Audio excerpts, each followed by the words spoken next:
আজকের এই ডিপ ডাইভে আমরা এমন এক অর্থনৈতিক ব্যবস্থার গভীরে যাচ্ছি যা বেশ অভিনব শোনাচ্ছে। নাম আল আলামিন ফাইন্যান্সিয়াল সিস্টেম।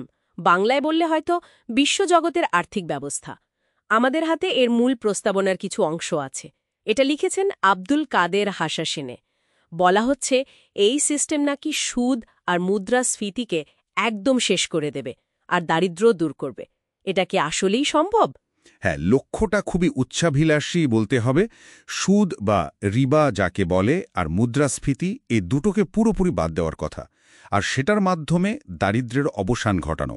এর জন্য ভিত্তি হিসেবে ইসলামী নীতি আর তার সাথে একদম লেটেস্ট প্রযুক্তি, এই দুটোর একটা মিশ্রণ ঘটানোর প্রস্তাব এখানে। ঠিক। তাহলে আমাদের আজকের মিশন হচ্ছে এই সিস্টেমের মূল আইডিয়াটা ঠিক কি, কিভাবে এটা কাজ করার কথা, আর এর প্রভাব কি হতে পারে অন্তত প্রস্তাবনা অনুযায়ী সেটা একটু তলিয়ে দেখা। চলুন তাহলে শুরু করি। আচ্ছা, প্রথমেই আসি মুদ্রার কথায়।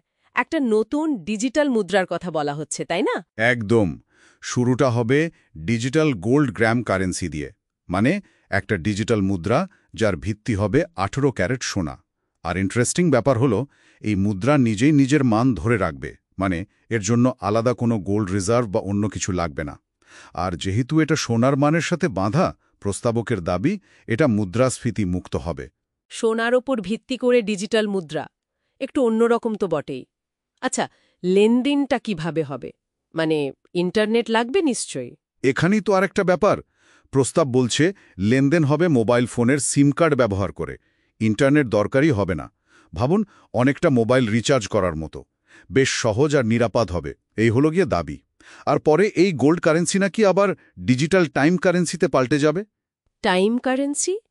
সেটা আবার কি জিনিস, একটু বুঝিয়ে বলবেন? ধারণাটা বেশ নতুন।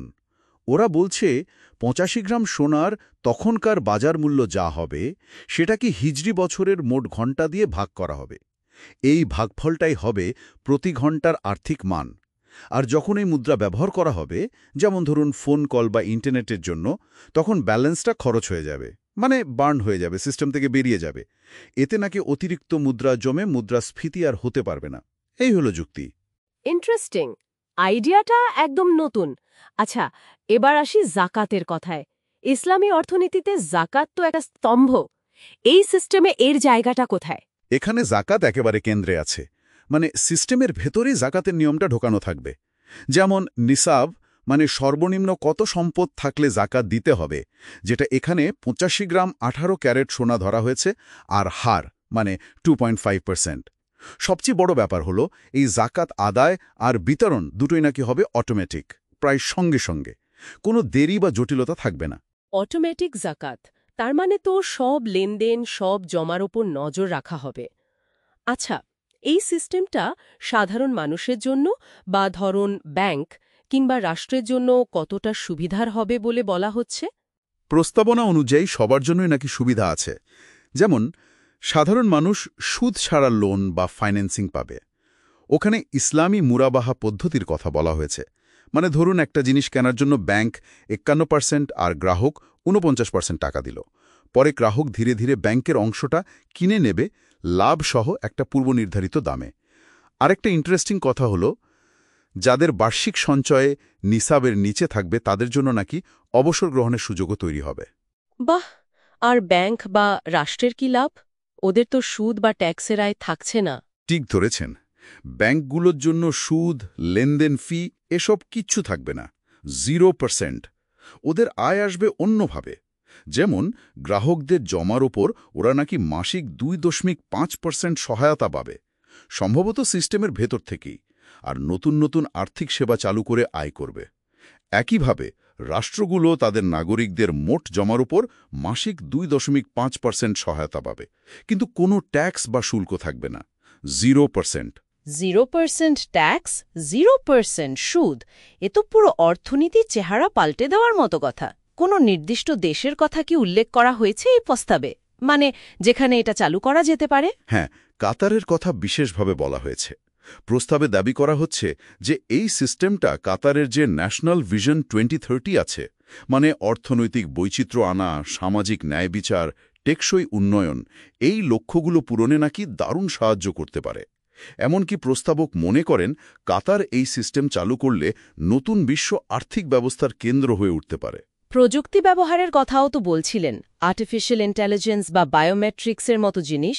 অবশ্যই, যেমন কৃত্রিম বুদ্ধিমত্তা বা এআই ব্যবহার করে নাকি সম্পদ আরও ভালোভাবে বণ্টন করা যাবে, আর লেনদেন সুরক্ষিত করার জন্য কাগজের ব্যবহার কমানোর জন্য বায়োমেট্রিক প্রযুক্তি, আঙুলের ছাপ, আইরিস স্ক্যান এসব ব্যবহারের কথা আছে। মানে পুরো ব্যাপারটাই যতটা সম্ভব ডিজিটাল আর সিকিউর করার একটা চেষ্টা। সব মিলে একটা বিশাল পরিবর্তনের ছবি দেখা যাচ্ছে। আচ্ছা, এই যে পুরো সিস্টেমের আইডিয়াটা, এটা তো একজনের মাথা থেকে এসেছে। এর মালিকানা বা মেধাস্বত্ব নিয়ে কিছু বলা আছে? হ্যাঁ, প্রস্তাবনার শেষের দিকে আছে। এর মেধাস্বত্ব বা ইন্টেলেকচুয়াল প্রপার্টির বিক্রি বা লিজ দেওয়ার প্রস্তাব করা হয়েছে। আর এর দামটাও কিন্তু বিশাল অঙ্কের বলা হয়েছে, কয়েক ট্রিলিয়ন ইউরো পর্যন্ত হতে পারে। তবে পেমেন্টের ক্ষেত্রে কিছু ছাড়ের কথাও আছে, যেমন বার্ষিক আয়ের 2.5% ডাউন পেমেন্ট দিয়ে নাকি শুরু করা যেতে পারে। বোঝা গেল। তাহলে এই আল আলামিন ফাইন্যান্সিয়াল সিস্টেম আসলে একটা বৈপ্লবিক পরিবর্তনেরই প্রস্তাব দিচ্ছে। সুদ নেই, মুদ্রাস্ফীতি নেই, দারিদ্র্যও নেই, এমন একটা নতুন অর্থনৈতিক মডেলের স্বপ্ন, যেখানে ইসলামী ঐতিহ্য আর একদম আধুনিক প্রযুক্তি একসাথে কাজ করবে। ঠিক। আর এখানেই কিন্তু আসল প্রশ্নটা চলে আসে, তাই না? একদিকে 1000 বছরের পুরনো ঐতিহ্যবাহী নীতি, অন্যদিকে 21 শতকের অত্যাধুনিক প্রযুক্তি। এই দুটোর মিশ্রণ কি আসলেই কাজ করবে? আজকের পৃথিবীর যে জটিল অর্থনৈতিক আর সামাজিক সমস্যাগুলো, সেগুলোর কি এটা কোনো বাস্তবসম্মত আর টেকসই সমাধান দিতে পারবে? এই ভাবনাটা কিন্তু থেকেই যায়, দর্শকদের আরও ভাবার জন্য।